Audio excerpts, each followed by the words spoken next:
And now for something truly interesting. Not only interesting because it's something of a forward from Lydia, the lovely Lydia of Olight, but also because this box, I'm embarrassed to say, slightly embarrassed to say, has been sitting on stack for several months. And I had intended to get this open and to get started with testing this, what I've been told is a headlamp. I believe Lydia said that it would be a headlamp. However, being out of area from time to time and for an extended period, a little while, that prohibited my ability to access the box. Instead of using the tactical Tony knives, we're going to use the trusty and almost always available SAC for Swiss Army knife. I know what everybody else was thinking, SAC, especially associated to me. And so, yeah, although I am and have been called a SAC from time to time, I'm talking about the knife. So enough popping on. This has been packed very well. This did come from China, and as predicted, it is an Olight. Okay, a little bit of a surprise, but we have two Olights. These are identical. I'll let you take that, brother. These are two identical Olight H2R Novas. I'll let you go ahead and start opening that one while I'm just reading from this box. Are these identical? Let's see. It looks like it to me. H2R Nova. Flip over to that right side. Checked. You've got a red sticker. Oh, okay, I wait have a minute. Slight difference. I have the neutral white in my hand. And this is the cool white. Of course, I would get the cool white. Well, actually, if we turn it over, they indicate a little bit more. So here we have the arrows going onto the back where the specifications go. Okay, now I was just going with the name. Okay, cool. Yeah. It kind of. All right. What are you gonna do? Okay. So it appears as though there's a slight difference on the turbo from the cool white to the neutral white. And it looks like it transitions all the way down. But other than that, this will be a very interesting unboxing. Well, let's see. Let's go. I'll start with Moon on this cool white light. And you repeat. We've got at 1 lumen. 1 lumen's 45 days. I got 45 days too. On low, 30 lumens, 20 and 27 lumens. This would have to be. Oh, wait a minute. My mistake. On the cool white, which is what I have, we track it all the way over here. I'm on the upper, you're on the lower. Correct. So at 1 lumen, we've got 45 days. And I still got 1 lumen. 30 lumens, we've got 50 hours. I only have 27 lumens, but I still get 50 hours. So I guess I am kind of cool. Yeah. At 150 lumens, we've got 10 hours. But this is where it starts getting even bigger. Now I only have 140 lumens, so I'm 10 lumens less. Okay, yeah, you are 10 lumens less. For 10 hours? For 10 hours, though. Okay, very good. On high, I've got 600 lumens for 2.5 hours. I have 550. Okay, so I'm still rather cool, you might say. And on turbo, I've got 2,300. It's not really a slash, but 2,300 slash 750 lumens for 110 hours. And for strike that 110 minutes. Right, and I'm gonna go 2,000 lumens to 700 lumens. For 110 minutes. You know what I think that little symbol is? Go. I think that's the, when they're on turbo and they start to heat up, this company does a great job of stopping down the light to allow it to. It'll like down ramp in order to preserve you'll still have light, it just won't be at the same brightness. To keep it from overcooking itself. You know what, I think you're spot on, you're probably right, and I have heard that about different lighting device companies, so that's probably the case. So, okay, well I was fortunate, as from time to time I have been fortunate to have the cool white light, which in my hand, of course, these are going to be juggled around a bit. So between the cool white versus the neutral white, the cool white appears to have just a little bit better performance in brightness, but no advantage on running time. Does that sound correct to you? Yep, looks about right. Very good. Go ahead and you can get that one open. Just looking at the box again, as Olight, and this, these are, unabashedly very direct comments. We don't make any judgment call whatsoever based upon whether or not we get a discount on some equipment, or in this case, these pieces of equipment, these lighting devices, were sent to us with a refusal to accept any payment. And as Lydia would attest, I had fully offered to actually purchase these lights. I just simply, I was told that they had arrived in the mail, and I think she had followed that up with an email to me. So again, Lydia, thank you very much for accommodating this and making this happen. Now this is, we didn't really get into the description, but the photograph here shows a headlamp. It shows a handheld and a headlamp, and you've got a an angled lens off of the body of this light. That is correct. I'm going to venture to guess that these are probably identical, so let's just leave this one boxed. So the LED itself is side facing from the body. Do we know what type of battery this uses? This is going to be in. This will be. They're both I an just saw it. 18650 battery. Yep. The tests are performed using one 18650 3000 mAh lithium battery. So this, I believe, comes with a lithium battery, probably, as is the norm for Olight.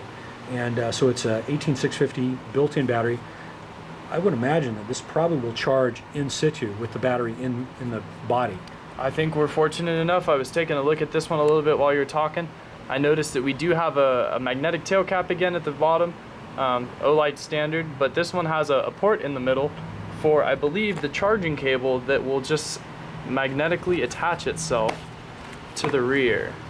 Yep, and here's my bet right here. So here you have your charging cable provided by Olight with the very nice blue anodization as they do best. And would you look at that? Oh, beautiful. So there's no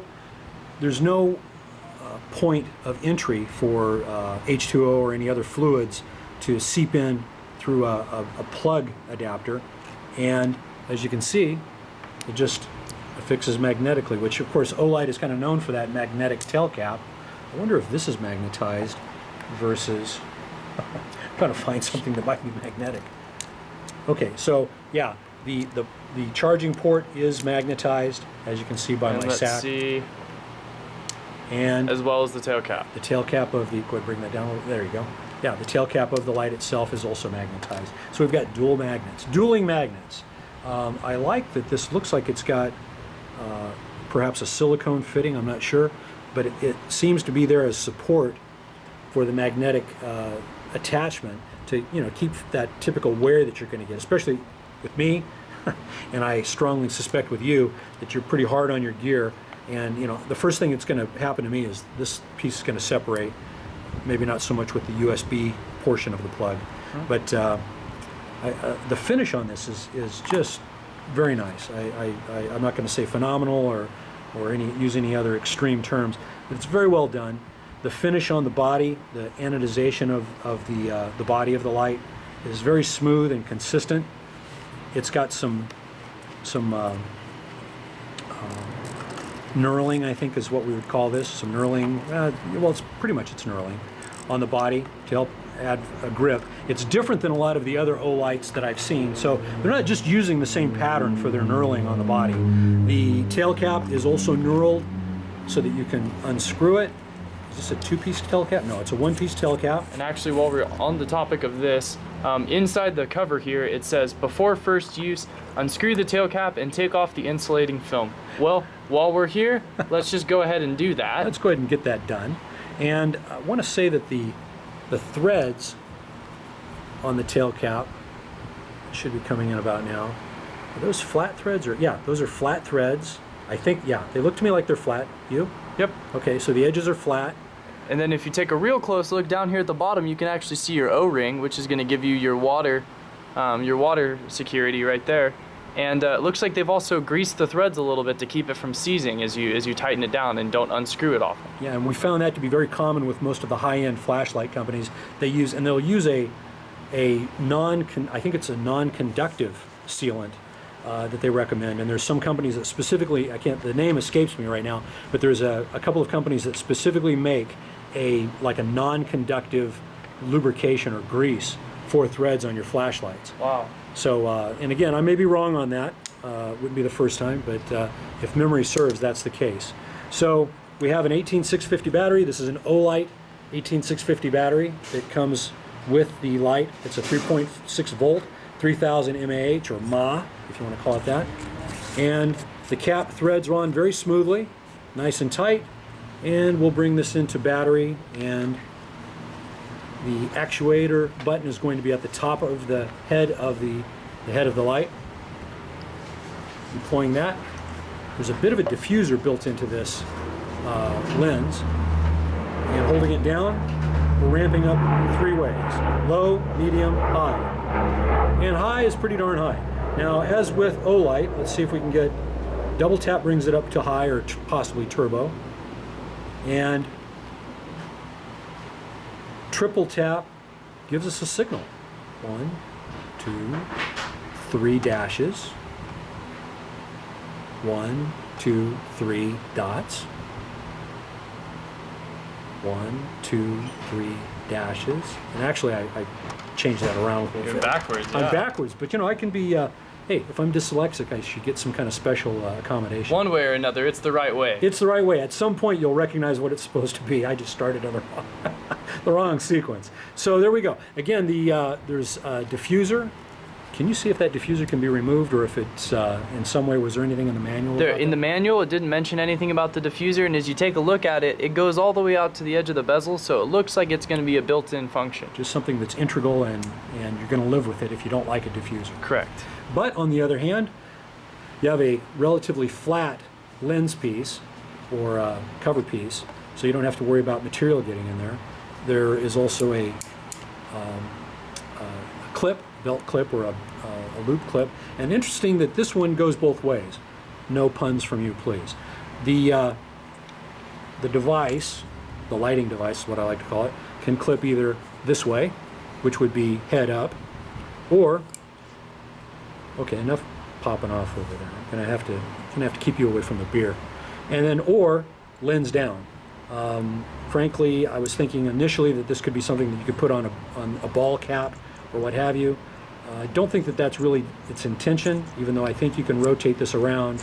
But you wouldn't want to have that. You wouldn't want to have this on your ball cap the bill of your ball cap, unless you're wanting to walk around like this with it facing up, and you want to be signaled. Of course, maybe if we had maybe if we had an IR lens in here, then that would be a good thing if you didn't want to incur any friendly fire. But that's for a different topic and a different time. I was actually thinking, though, with this style of a pocket clip, if you're in a situation where you might need to slide it into a pocket to provide light to, say, a writing clipboard or something of that nature, or this if you would want be to a have both perfect- hands free and clip it on your breastplate or your, the front of your body. Correct. You could go hands free. I was for the thinking most that part. would be a very nice way to attach a light. With your hands on it, you could use it just like a standard light to move around and see what you need to, but to go hands free, use the back side of that clip it on the pocket, and that light, since it's angled, is going to be projecting out the front. Almost like if you're wearing a body camera or something like that. Correct. Yeah, very good. Now listen, while I was goofing around with this device, you accessed what appears to be the head harness, or the cap harness. Yeah. So what we have here is their headlamp mount. Looks like it's going to be a fairly simple process. You're going to take your light. You're going to remove the pocket clip, which I'm not sure if there's a good way or a better way or a best way to do this, but if we're going to find out if it breaks, we might just find out right now. So there you go. So there we go. And the clip has retained its spring. So. And then to get it to go together, you just stack it together and attach the silicone band around the front, and now you have a light that you can turn and angle to any position that you need. The headpiece does not have a hinge, so it's all going to be required to be a turning motion of your hand on the light itself. Retained strictly by the tension of this. Do you say this? You believe this is silicone? It is a silicone band. That's what it states in the manual. But it is not solely retained by this clip, as I will demonstrate by pulling this band off the little clip. What we have here is another magnet. Okay, so Olight has integrated another failsafe so that when you toss your light up there, it will mesh, and then you can apply the band to even further restrict its motion. So now the problem with that just comes to mind right now is this magnet that's built into the head strap, or the head harness. Since there is a magnet there, guys like me that might have a plate in their head could probably have a problem removing the head mount from around your cranium. Maybe. However, there is another piece of instructions and other attached material. So if we go back to what was included in the little parts box, we have 2 pieces of UVA foam, which on the manual it indicates we can pull this strap up, and then right here underneath is actually the magnet itself. We can remove that and replace it with the foam.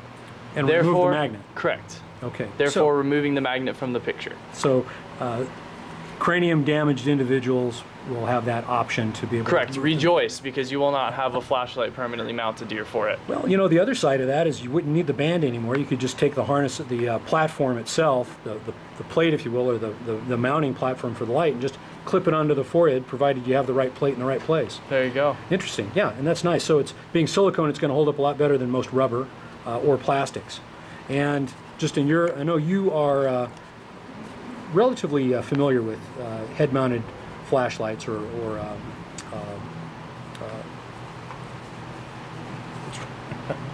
you know,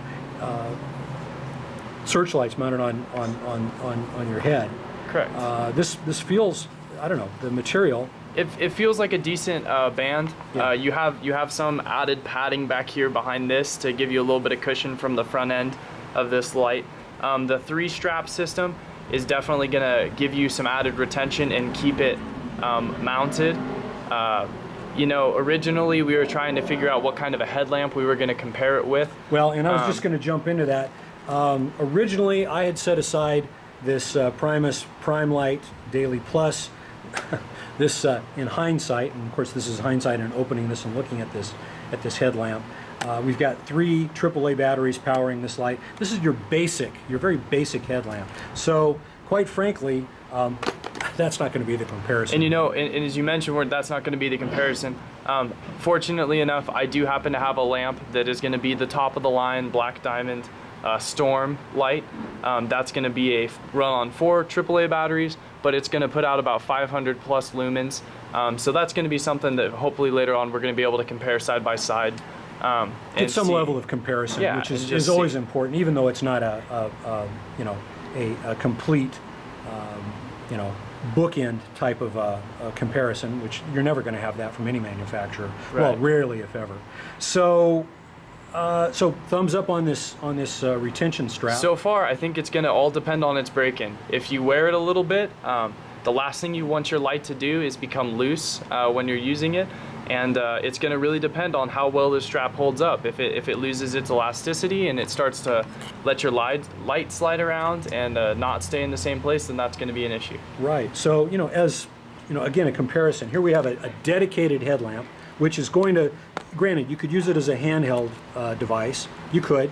But we've got this light, which is an angled flashlight and can be mounted as a headlamp, a dedicated hand lamp for the most part, coupled with the strap and the magnetized retention for the body, as well as being able to have it as a handheld angle light, which of course in some circumstances, you know, if you're in a dual hand situation, this angle light could be a good feature instead of having to, you know, pencil hold a light to direct the beam out that way. So nice configuration. I don't know what retail is on this, but we'll, when we get into another comparison here and move further along with the testing and evaluating, you know, we'll be able to figure that out. So again, thank you very much. I'll repeat that this was an unsolicited, these flashlights have all been unsolicited by us.